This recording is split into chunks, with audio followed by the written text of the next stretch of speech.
Hello, I am Lincoln. I've been playing Deltarune recently. A lot of Deltarune. So much Deltarune, in fact, I might even become Deltarune myself. Which is kind of scary, because I've heard from other people that the Deltarunification process is very painful. Wait, no.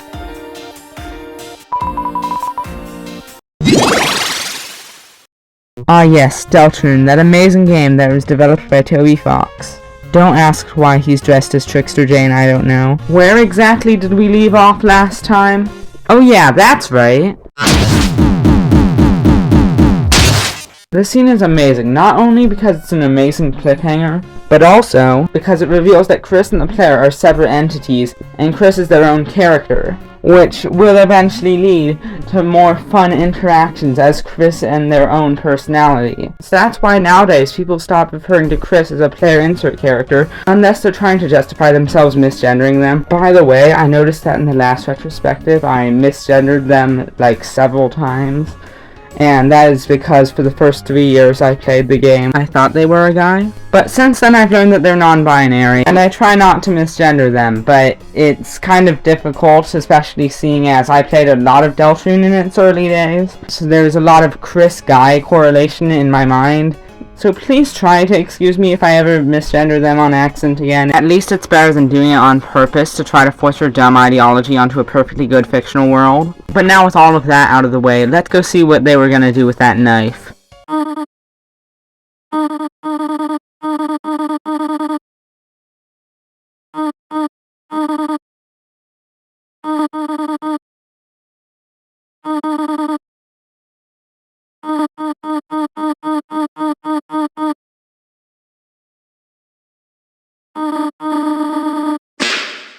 Huh, it wasn't as bad as I thought it was gonna be.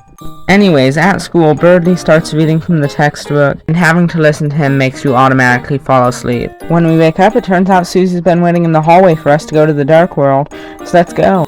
Oh, actually, Noelle's here. She's here to invite us to go to the library to study with her, but let's not do that, because personally, hanging out with Rousey sounds way cooler. And also, I just don't want to hang out with Birdie. But then we met with the second hardest decision in the entire game. We were busy with, Chris, help me out here, what do we say? It's this. This is the second hardest choice in the entire game. Anyways, we got her to leave, so let's go. By the way, I also have a Dark World design. You have a Dark World design. But when we first go there, nobody is there, so Rousey tells us to go collect all the trash from the abandoned classroom and bring it over there.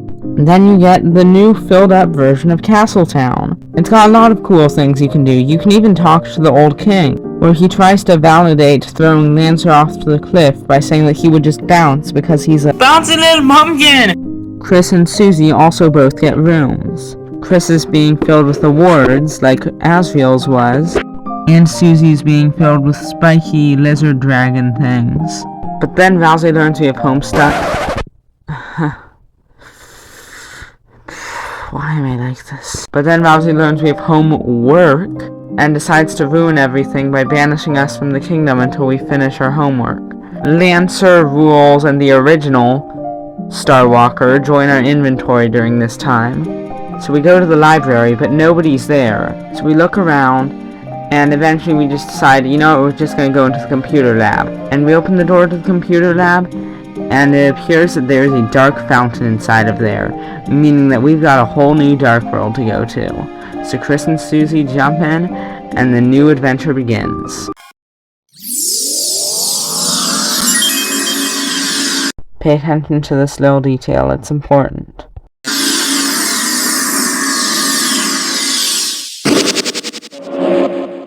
After traveling a while, we find Noelle, and she seems to be in distress from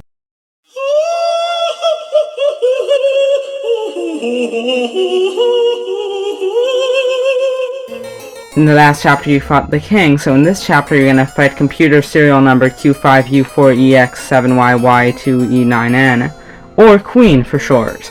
Queen only wants one thing and one thing only, and that is world domination. She also thinks it would be really cool to turn Noelle's face into a robot, but that's just gonna be a little side hobby. Queen makes a swift escape and leaves enemies for you to fight. Once you're done, more enemies spawn, but Rousey pacifies them, and now Rousey can join your team again. And now you can start your adventure across the cyber world. The sparing system has been updated so that now you have to spare a certain number of each enemy in order to get the pacifist run, as opposed to just having to not kill anyone. Which I feel like is a much better system because it allows you to actually experience all of the different actions and different secret things that you find inside of each battle. Susie and Rousey can also do act abilities like Chris can now. The way that they teach you this is through a very elaborate Homestar Runner reference, where basically the important stuff is that it teaches you that the people that you spare will join a rebellion against the Queen. Throughout the start of this chapter, Queen repeatedly tries to win the team over to become their minions by doing stuff. One of the things that she does is let them play a Punch-Out-like fighting game, where the enemy they fight is Queen, and the person they play as is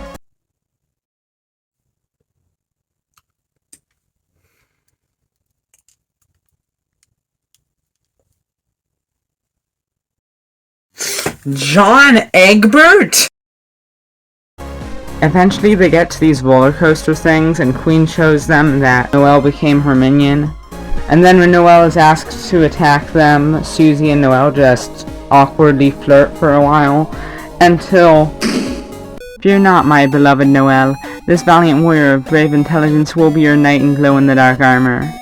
Birdly says some gamer nerd nonsense for a while, then you fight him, and then his coaster explodes. But unfortunately, the track wasn't finished yet, so everyone just falls off the track.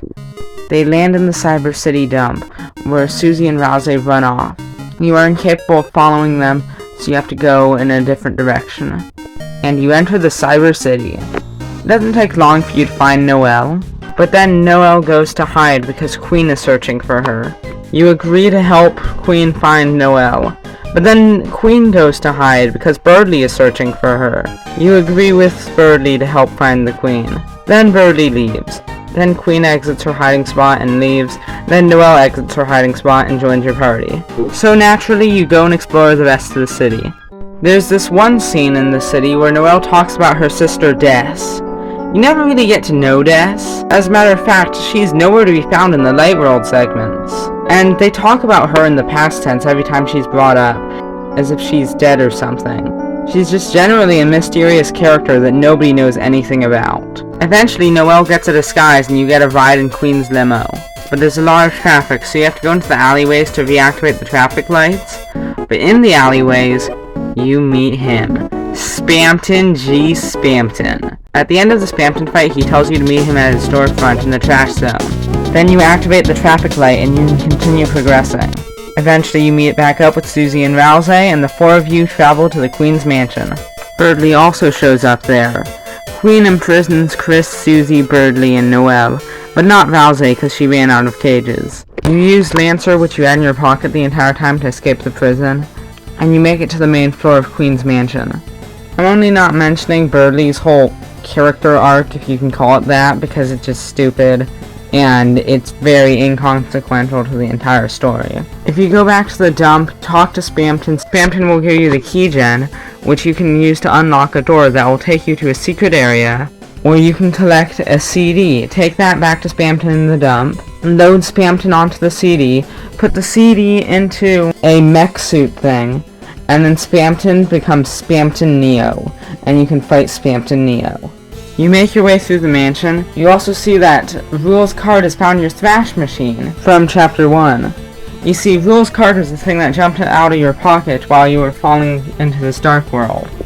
Anyways, Queen recaptures Birdly, and then you fight Queen and Birdly at the same time. Once you save Birdly, Queen explains that a lightner known as the Roaring Knight created the Dark World by stabbing their blade into the ground after charging energy into it. Queen will jump into her giant mech suit, Giga Queen. So based on the people you spared throughout the chapter, they will be put together to make the ultimate thrash machine, which is a mech suit for the Lightners to use. And so you have a Punch-Out style fight throughout the Cyber City. Giga Queen ends up winning though, but Giga Queen's battery is running out, so Queen tells Noelle that she wants her to choose the world that she feels the best in, rather than having to stay in the Dark World forever. But Noelle decides that she does enjoy the Dark World, So Birdie offers to make a dark fountain inside of the Dark World and expand the Dark World further.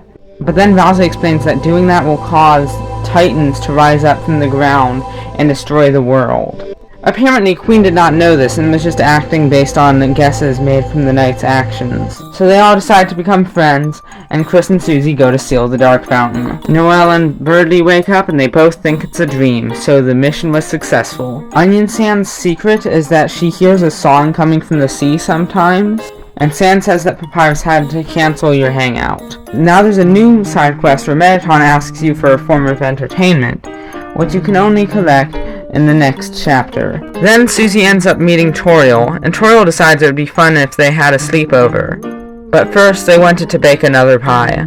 So Chris has to go wash their hands, and so they enter the bathroom, and then...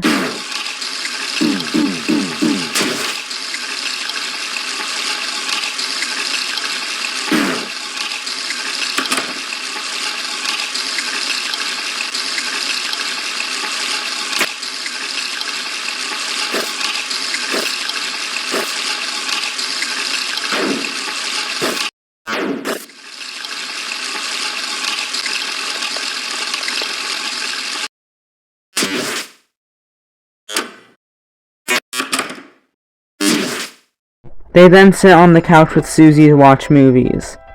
Then Susie falls asleep. Toriel calls the police because apparently her tires had been slashed by something, and when everyone's asleep...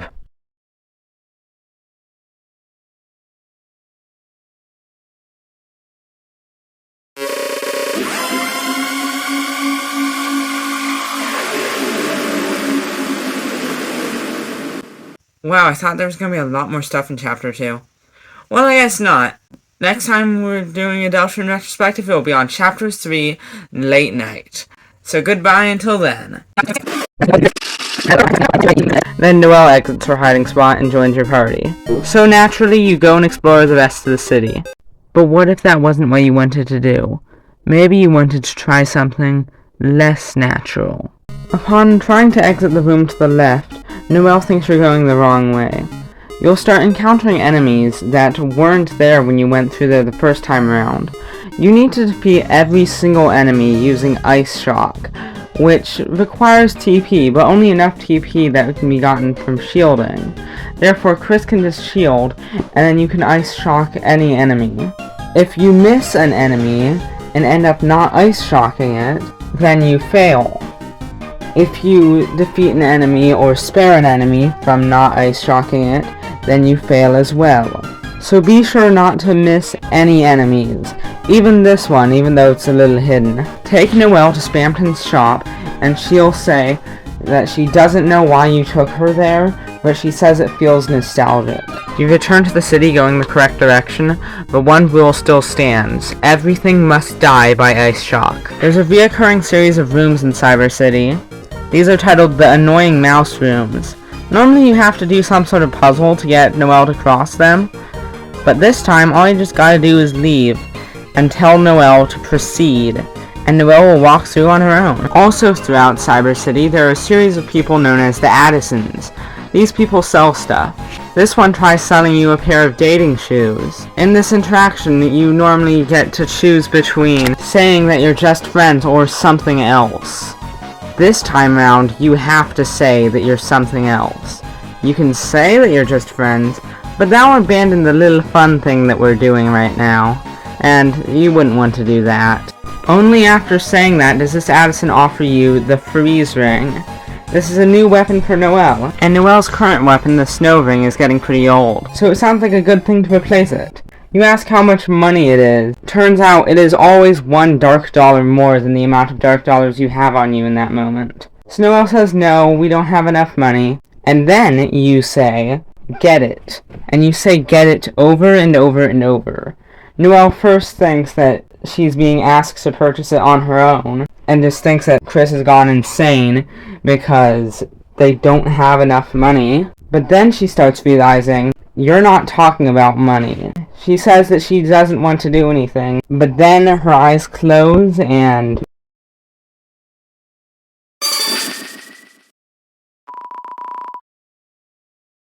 he's dead. She killed him. But at least she has the ring. Let's just equip this new treasure of ours. Oh, here we go. Actually, that's a nice watch. Yeah, that's mine now. Perfect. After a while, you'll find your way to this room. Normally, by walking in between these two rooms, you'll get the egg. But this time, we're looking for in the dumpster, where we find Spamton, who tells us that there's 4 left. So that means we have to go freeze 4 more enemies. Then you make your way to this annoying mouse room, where, as always, the solution is to tell Noelle to proceed. This time it makes her back up into this lightning gate, but to save her, her powers instinctively kick in and freeze the puzzle. In the next major room, Annoying Mouse Room 3, she goes to solve the puzzle and you get to hear her thoughts. Isn't it a good thing?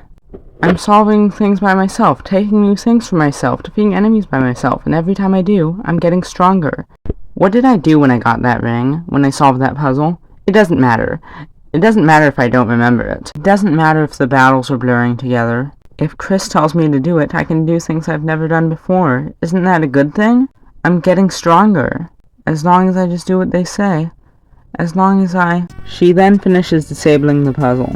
Once you kill enough enemies, you can go back and get the thorn ring from Spamton. Well, it's time to do this Birdly mini-boss. And hey, it appears this thorn ring has gotten us a new attack. It's called Snowgrave. It appears Noelle doesn't want to, but you know, we can just do the whole proceed thing and make her do it. And let's see what it does.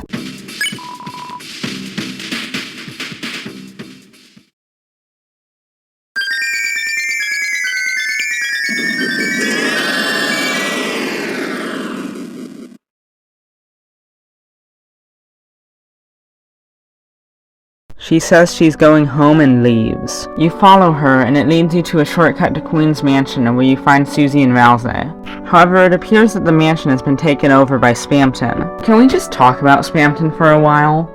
Spamton is so interesting. He says so much stuff, but never in a, talking about anything serious kind of way, just in a, saying things way.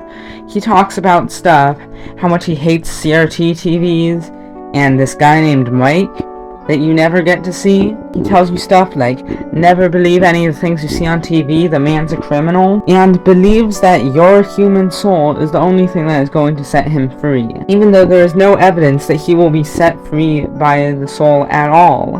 As a matter of fact, in Deltarune, it appears that the soul is what takes away freedom to be controlled by the player.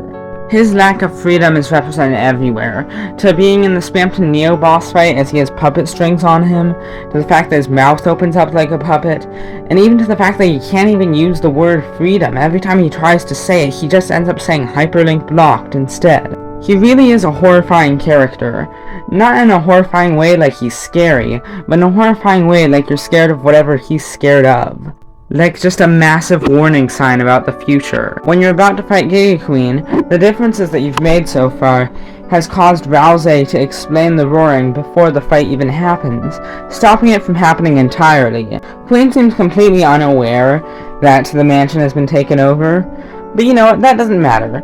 It's time for Chris to go seal the fountain. When suddenly...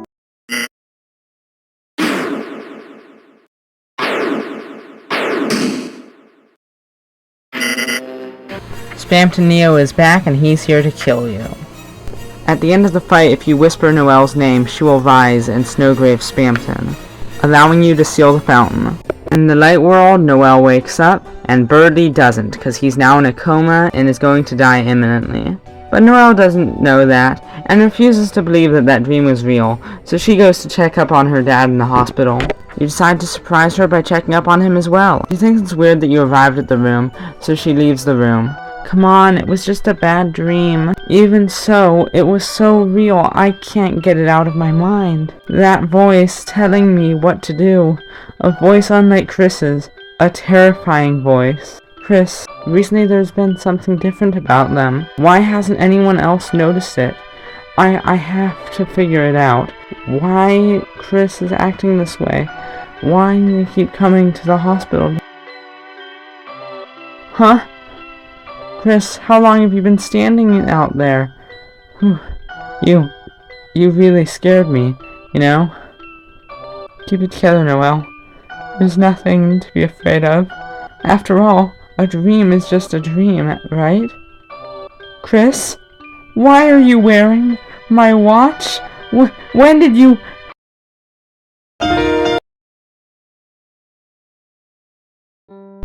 Nobody can hear me, can they?